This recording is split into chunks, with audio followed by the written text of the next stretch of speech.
اردو اور فارسی کے علاوہ اس کی کلیات میں برج بلکہ پنجابی زبان کے اشعار بھی ملتے ہیں۔ والد کی وفات کے بعد 62 برس کی عمر میں بہادر شاہ ظفر تخت نشین ہوا تھا اور 65 سال کی عمر میں زینت محل سے شادی کی تھی۔ 71 برس کی عمر میں شاہ آبادی بیگم سے نکاح کیا اور 72 برس کے تھے جو ایک متربہ زہرا پیکر پر فریفتہ ہو گیا اور اس سے بھی نکاح کر لیا اور اسے اختر محل کے خطاب سے نوازا۔ واضح رہے کہ شادی کے وقت زینت محل کی عمر 17 برس تھی۔ ظفر کی متعدد بیویوں سے 16 لڑکے اور 21 لڑکیاں پیدا ہوئی تھیں۔ جب 11 مئی 1857 کو میرٹھ کے فوجیوں نے دلی میں بہادر شاہ ظفر سے انگریزوں کے خلاف لڑائی میں قیادت کی درخواست کی تو بابر کے خانوادے سے تعلق رکھنے والے بادشاہ نے کہا، سنو بھائی، مجھے بادشاہ کون کہتا ہے؟ میں تو فقیر ہوں، ایک تکیہ بنائے ہوئے اپنی اولاد کو لیے بیٹھا ہوں۔ یہ بادشاہت تو بادشاہوں کے ہمراہ ختم ہو گئی۔ ایک کتاب تھی دا انڈین ایمپائر، منٹگمری نے لکھی تھی اور یہ انگریز تھا۔ کتنا ہے بد نصیب ظفر دفن کے لیے، 2 گز زمیں بھی نہ ملی کوئے یار میں۔ انٹرویو میں ایک کینڈیڈیٹ سے یہ شعر سنا گیا تھا اور پوچھا گیا تھا کہ یہ ظفر علی خان کا ہے یا بہادر شاہ ظفر کا ہے۔ جب رنگون میں قید تھے تب یہی، اور انہیں نظر آ گیا تھا کہ یہی ان کی ڈیتھ ہو جائے گی، تب یہ شعر کہا تھا اور یہ انہی سے منسوب کیا جاتا ہے۔ 1739 میں نادر شاہ نے دلی پر حملہ کیا تھا، یہ میں ڈیٹیل سے آپ لوگوں کو پڑھا چکی ہوں، اور دلی کو تباہ و برباد کر دیا تھا۔ پھر 1757 میں احمد شاہ ابدالی نے دلی پر حملہ کیا تھا۔ 1857 نے انگریزوں نے یعنی ایسٹ انڈیا کمپنی کے جو انگریز تھے انہوں نے وہی تاریخ اگین دہرا دی تھی۔ دلی میں محفل سخن، یہ تو آپ لوگوں کو شاید پڑھانے کی ضرورت ہی نہیں ہے کیونکہ یہ میں ڈیٹیل سے پڑھا چکی ہوں۔ شیر الہند عبدالسلام ندوی کی تصنیف ہے۔ دبستان بہار، اور نیاز فتح پوری نے ایک دبستان بہار کے نام سے قائم کی تھی۔ بہار میں اردو، صوبہ بہار، بنگال، اڑیسہ، دلی، لکھنؤ، زیادہ تر دبستان دلی اور لکھنؤ مشہور ہوئے تھے، لیکن باقی ایریاز میں بھی اردو کا مطلب نام و نشان کافی حد تک ملتا ہے۔ بنگال کا صوبہ دار راجہ شتاب رائے عظیم آبادی ضرور شعراء کا قدر شناس تھا اور اس کے بیٹے کے دربار میں دلی کے ضیاء اور فغاں بھی پہنچے تھے۔ کیا مطلب ہے اس کا؟ جب دلی اجڑی تو کچھ شعراء لکھنؤ گئے، کچھ بہار گئے، کچھ رامپور گئے۔ زیادہ تر دبستان دلی اور دبستان لکھنؤ مشہور ہیں، اس کے بعد دبستان رامپور۔ اس کے علاوہ جہاں جہاں شعراء کے قدردان کوئی رئیس ملے تو ہر کسی نے روزگار کی غرض سے اسی سائیڈ کا رخ کیا۔ کچھ بہار گئے، کچھ رامپور گئے، تو کچھ کہاں چلے گئے، کچھ کہاں چلے گئے۔ موسٹلی دبستان دلی اور لکھنؤ مشہور ہیں، اس لیے ہم ان پہ زیادہ فوکس کرتے ہیں۔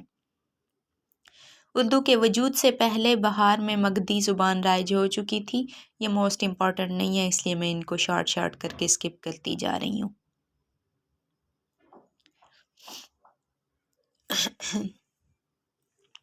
اس میں کوئی شک نہیں کہ بہار میں اردو شاعری کا آغاز اورنگزیب کے زمانے سے ہوا تھا۔ آگے دیکھتے ہیں ہم۔ ایہام کے بارے میں آلریڈی پڑھا چکی ہوں آپ لوگوں کو، یہ ایہام کا یہاں ذکر مل رہا ہے۔ اسد اللہ خان غالب، اسد اللہ خان غالب سے ریلیٹڈ تمام میں نے notes F P S C والوں کو پڑھائے ہوئے ہیں۔ اگر کوئی مجھ سے آپ سب میں سے ایف پی ایس سی کی آلریڈی تیاری کر چکا ہے تو اس کے لیے یہ ایزی ہوں گے۔ اسد اللہ خان غالب سے ریلیٹڈ نوٹس بھی میں نے شیئر کیے تھے ایف پی ایس سی والوں کے لیے، اور یاد رہے کہ F P S C lecturer Urdu کا جو پیپر ہوا ہے نا ریسنٹلی 5 کو ہوا تھا، 5 جنوری کو آئی تھنک ہوا تھا، تو مجھے اسٹوڈنٹس نے بتایا تھا کہ 100% میرے ہی نوٹس سے تھا۔ تو غالب سے ریلیٹڈ میں نے کئی لیکچرز اور پتہ نہیں کتنے سوالوں پہ مبنی نوٹس بھی شیئر کیے تھے۔ اسد اللہ خان غالب 27 دسمبر 1797 کو پیدا ہوئے اور 15 فیب 1869 کو ان کی ڈیتھ ہو گئی۔ یہ آگرہ میں پیدا ہوئے تھے۔ اسد اللہ خان غالب اسد جب 13 برس کے تھے تو ان کی نواب الہی بخش خان معروف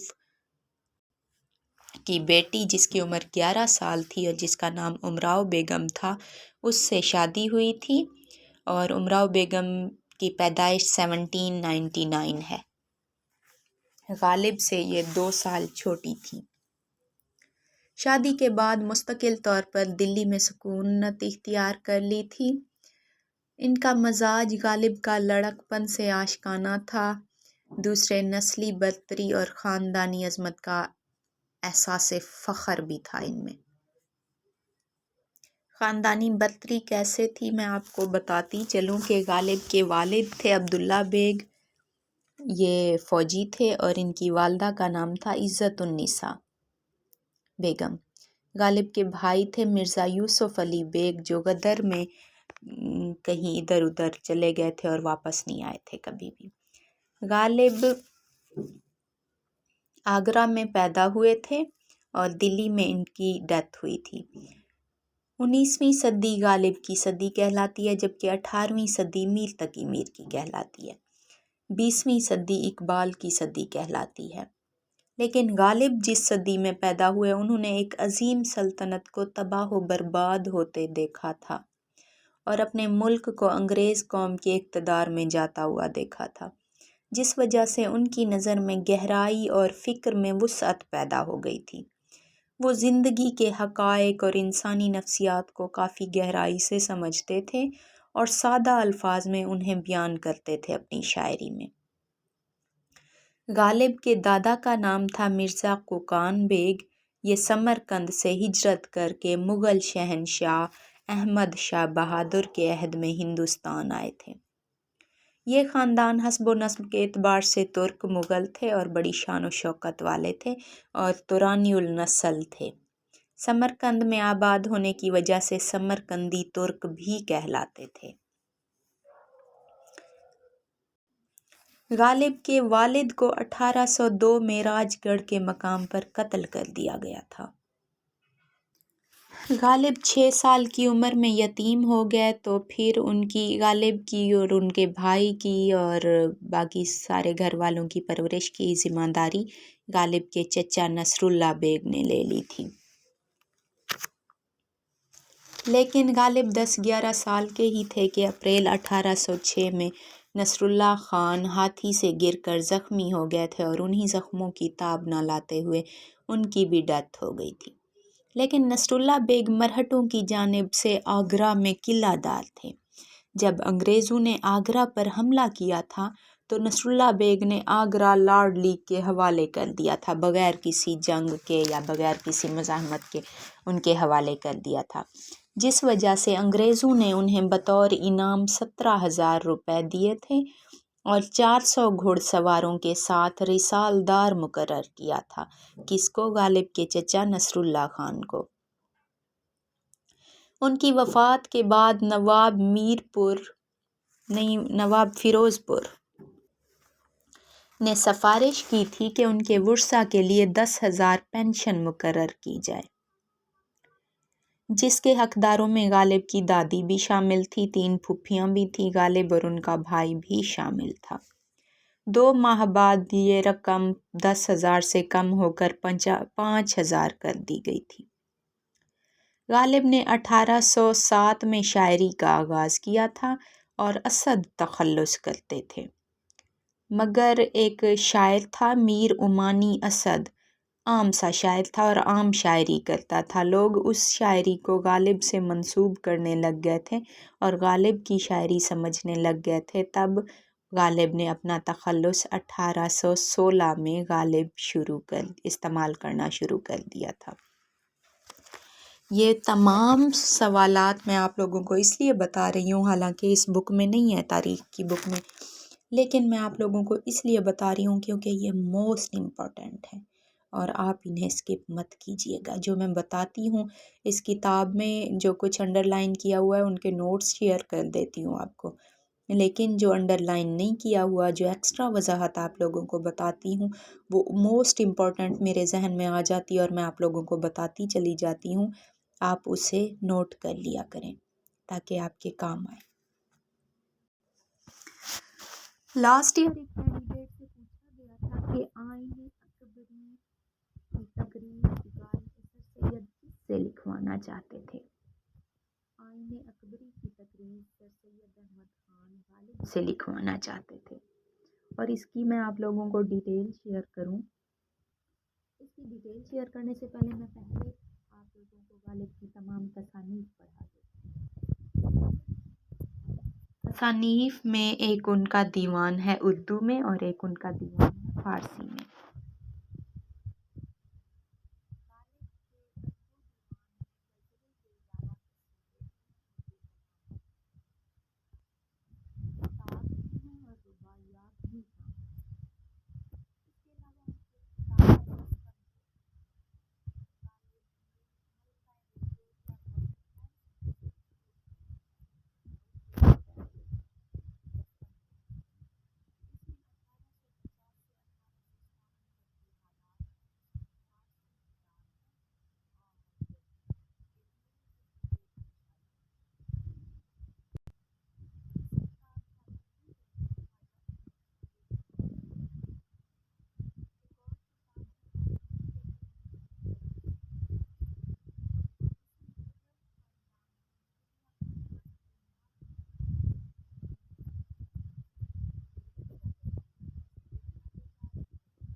اب آئین اکبری میں ترمیم و اضافہ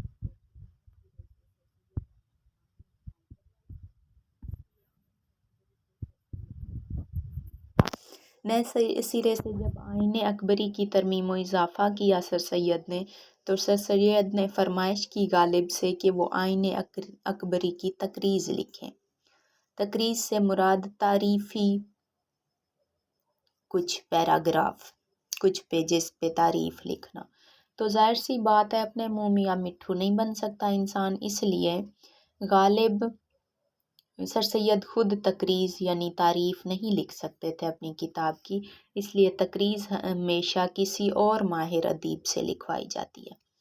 سر سید احمد خان نے اکبر اعظم کے زمانے کی تصنیف آئین اکبری میں ترمیم کرنے کے بعد اس کی تقریض غالب سے لکھوانے کی خواہش ظاہر کی، تو غالب نے اس پر تقریض لکھی۔ 1885 میں فارسی زبان میں منظوم تقریض لکھی تھی جس میں 38 اشعار تھے۔ اس تقریض سے ریلیٹڈ 2-3 سوال انٹرویو میں پوچھے گئے تھے، تو میں نے سوچا میں آپ لوگوں کو تفصیل سے پڑھا دوں، کیا پتہ آپ سے کس طرح کے سوال پوچھے جائیں۔ 1885 میں غالب نے فارسی میں منظوم تقریض لکھی تھی جس میں 38 اشعار تھے، اور اس میں غالب نے سر سید کو یہ سمجھایا تھا کہ وہ مدعا پرستی چھوڑ دیں، بلکہ انگریزوں کی پیروی کرنے کے بجائے انگریزوں سے سبق سیکھیں کہ وہ کس طرح فطرت کی طاقتوں کو مسخر کر کے اپنے اجداد سے آگے نکل گئے ہیں۔ انہوں نے پوری تقریض میں انگریزوں کی ثقافت کی تعریف تو نہیں کی تھی، بلکہ صرف ان کی سائنسی دریافتوں کے ذریعے ان کی ترقی کے راز بتا کر سر سید کو نصیحت کی تھی۔ مگر شاید غالب کی نصیحت سر سید کو پسند نہیں آئی تھی، جس وجہ سے انہوں نے غالب کی تحریر کردہ تقریض کو آئین اکبری کے آخر میں نہیں چھپوایا تھا، اور اس کی جگہ انہوں نے مولانا صہبانی کی تقریض چھپوا دی تھی، جس وجہ سے غالب اور سر سید میں ناراضگی شروع ہو گئی تھی، اور غالب کی تحریر کردہ تقریض کو پنج آہنگ میں چھپوا دیا گیا۔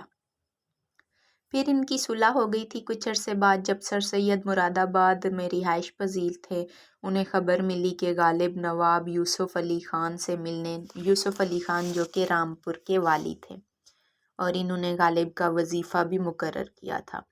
نواب یوسف علی خان سے ملنے آئے ہیں، اور واپسی پر جب وہ مراد آباد سرائے میں، یعنی کہ سرائے کہتے تھے مسافر خانہ کو جہاں مسافر رکتے تھے، سرائے میں آ کر ٹھہرے تو سر سید فوراً سرائے پہنچے اور غالب کو اپنے مکان پر لے آئے۔ خاطر تواضع کی غالب وہاں ایک دن رکے، اور اس طرح سے دونوں کی ناراضگی ختم ہو گئی تھی۔ اچھا، اب غالب اور سر سید کو لیا ہے تو تھوڑا سا مزید اضافہ کر دوں۔ غالب اکبر آباد میں پیدا ہوئے اور دلی میں فوت ہوئے، اور علی گڑھ اکبر آباد اور دلی کے درمیان واقع ہے۔ علی گڑھ کا پرانا نام تھا کول، کول سے تبدیل ہوا تھا مغل حکمران بابر کے ماتحت عہدیدار محمد علی جنگ کے دور میں۔ سر سید احمد دلی میں پیدا ہوئے جبکہ غالب دلی میں فوت ہوئے۔ غالب کی رہائش تھی جہاں، اور غالب آگرہ میں پیدا ہوئے۔ آگرہ میں کچھ عرصہ سر سید نے رہائش اختیار کی، جس وجہ سے دونوں میں تعلق پیدا ہوا تھا۔ تنخواہ اور پینشن کے معاملات بھی دونوں کے ملتے جلتے ہیں۔ غالب نے مغل دربار سے تنخواہ پائی اور انگریز حکومت سے پینشن، جبکہ سر سید کو انگریز حکومت سے تنخواہ اور مغل دربار سے خاندانی پینشن ملتی تھی۔ غالب 1797 میں پیدا ہوئے اور سر سید 1817 میں، یعنی کہ سر سید غالب سے 20 سال چھوٹے تھے۔ یہی وجہ ہے کہ حالی نے حیات جاوید میں لکھا ہے کہ سر سید غالب کو چچا غالب کہتے تھے، اور سر سید علمی ذوق کے لیے غالب کی صحبت سے فیض یاب بھی ہوتے تھے۔ غالب سر سید کے بڑے بھائی سید محمد خان کے ہم عمر تھے اور ان کے دوست بھی تھے، اور غالب کا اردو دیوان پہلی بار 1841 میں سر سید کے بڑے بھائی سید محمد خان کے دلی سے جاری ہونے والے ہفتہ وار اخبار سید الاخبار میں پہلی بار چھپا تھا۔ سر سید احمد خان کی تصنیف آثار الصنادید بھی سید الاخبار سے چھپی تھی۔